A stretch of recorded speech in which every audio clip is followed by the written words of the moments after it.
अरे पुष्पा, तुझे पता है जिस बेटे की तरक्की के नाम का लड्डू बांटकर इमरती देवी ने अपना सर मोहल्ले में ऊंचा किया था ना, आज उसी की मोहब्बत ने इमरती देवी को शर्मिंदा कर दिया है। हाँ, अपनी माँ की भी सुनने को तैयार नहीं है वो।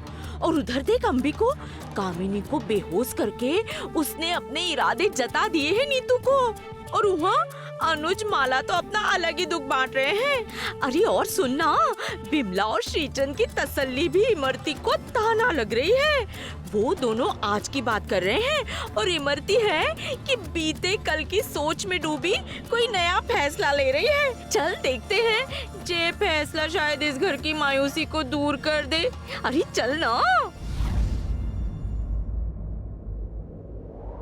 माला बहुत अच्छी लड़की है, उससे बहुत प्यार करता हूँ। जवान बेटा है, जबरदस्ती नहीं कर सकती। आपको थोड़ी सावधानी बरतनी पड़ेगी। अब जवान खून है, कुछ उल्टा सीधा ना कर ले। मैं माला से ही शादी करूंगा और ये मेरा आखिरी फैसला है।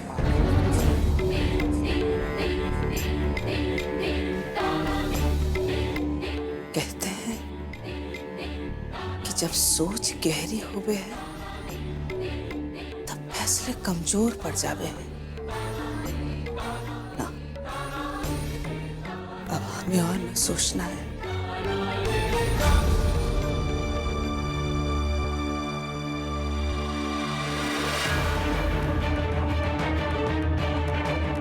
यही फैसला हमारे लिए सबसे सही फैसला होगा।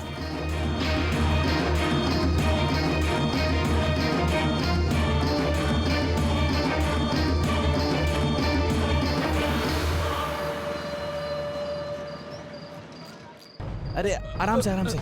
अरे कामिनी भाभी, अरे गौतम भैया, अरे कामिनी भाभी कहाँ हो? नीतू, क्या हुआ नीतू को?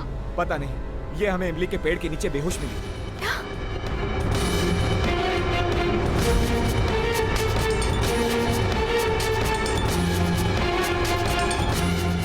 नीतू, नीतू आंखें खोल। नीतू,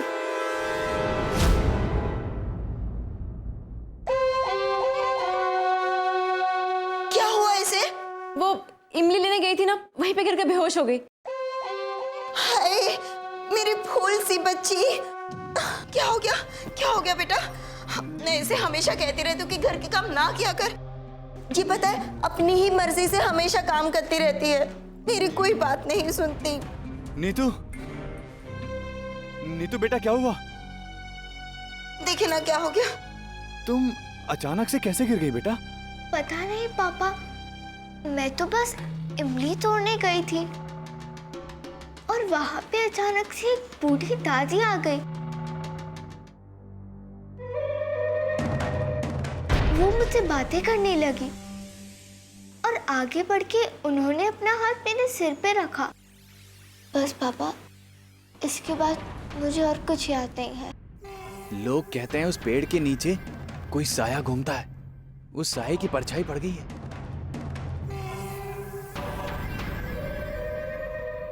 बेटा याद करके बताओ, कौन थी वो औरत? दिखने में कैसी थी? क्या पहले तुमने कभी उन्हें देखा है? वो अपना नाम गायत्री बता रही थी गायत्री? और उन्होंने कहा कि वो भी इसी घर में रहती थी। उनके चेहरे पर 3 तिल भी थे। उनके हाथ पे ओम लिखा हुआ था। गायत्री? गायत्री तो मेरी दादी का नाम था और उनके हाथ में भी ओम लिखा हुआ था, पर उन्हें मरे हुए तो सालों हो गए। वो वहां कैसे हो सकती हैं? पर मुझे तो लगता है गौतम जी, ये आपकी दादी का ही साया था जो इस बच्ची ने देखा। अरे भाई साहब, ऐसे कैसे हो सकता है? इनकी दादी को मरे हुए इतने साल हो गए हैं, तो अब उनका साया इमली के पेड़ पे क्या करेगा? और हमने तो आज तक कोई साया वाया नहीं देखा। हाँ कभी कभी ऐसी आत्माएं सिर्फ बच्चों को ही दिखती है। भाई साहब, अगर ऐसी ही बात है तो नीतू को अपनी दादी यानी मेरी सासू माँ दिखनी चाहिए थी ना, जिनकी मौत अभी अभी हुई है कुछ ही दिनों पहले, जो नीतू से बहुत प्यार भी करती थी। अब इनकी दादी की आत्मा देखने का क्या मतलब हुआ? आप मानो या ना मानो, पर गौतम भैया हमें पूरा विश्वास है कि वो साया जरूर आपकी दादी माँ का होगा। अब अपनी बिटिया को बचाइए आप। चलो भैया चलो चलो। हाँ चलो चलिए।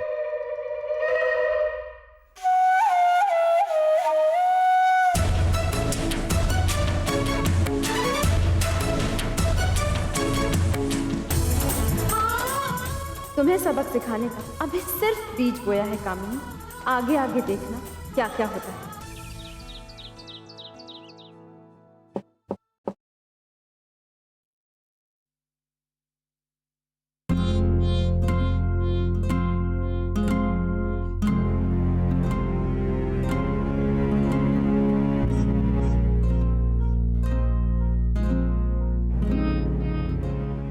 माँ,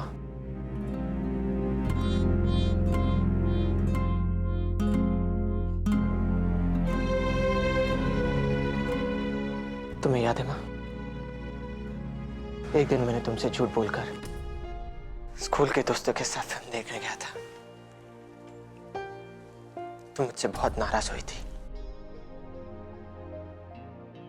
मुझे पूरा दिन छत पे धूप में नंगे पैर खड़ा रखा था, लेकिन फिर 2 दिन तक मेरे पैर के छालों पे मलहम भी लगाती रही। मुझे आज भी तुम्हारी हर सजा मंजूर है, लेकिन बस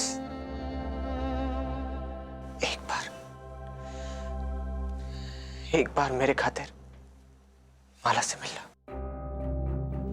माँ, माला बहुत अच्छी लड़की है। मैं अपनी पूरी जिंदगी उसके साथ बिताना चाहता। माँ, वो तुम्हारी बहुत इज्जत करेगी। देखना, शादी के बाद भी वो तुम्हारी बहुत सेवा करेगी। माँ, मैं तुम्हारे सामने अपनी जिद नहीं रखना चाहता, बल्कि तुम्हारी मर्जी जानना चाहता हूं।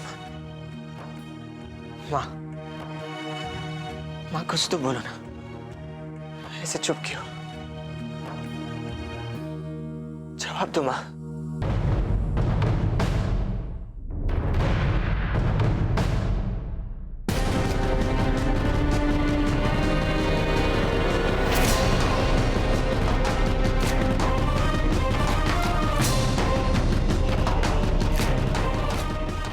इतने सुबह अपने कमरे में नहीं तो गई कहाँ?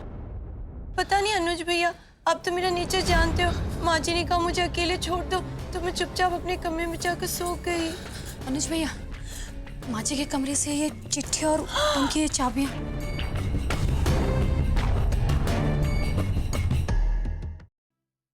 बेटा अनुज, तुम सब अपनी खुशियों में खुश रहो। मुझे और कुछ नहीं चाहिए। अपनी मर्जी थोपना नहीं चाहती, इसलिए पहली बस पकड़कर मथुरा जा रही है। मुझे माँ को रोकना होगा। भाभी, वेद भैया कहाँ हैं?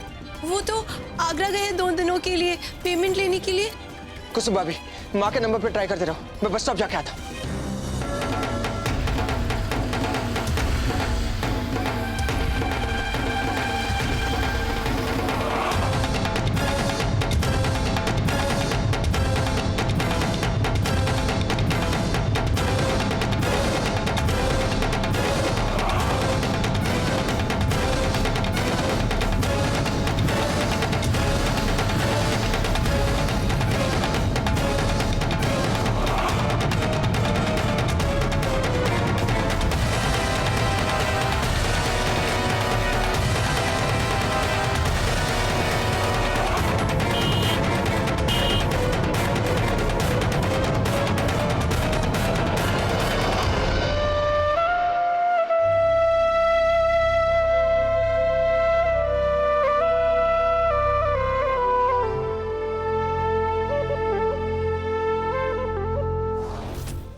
हम जाते हैं।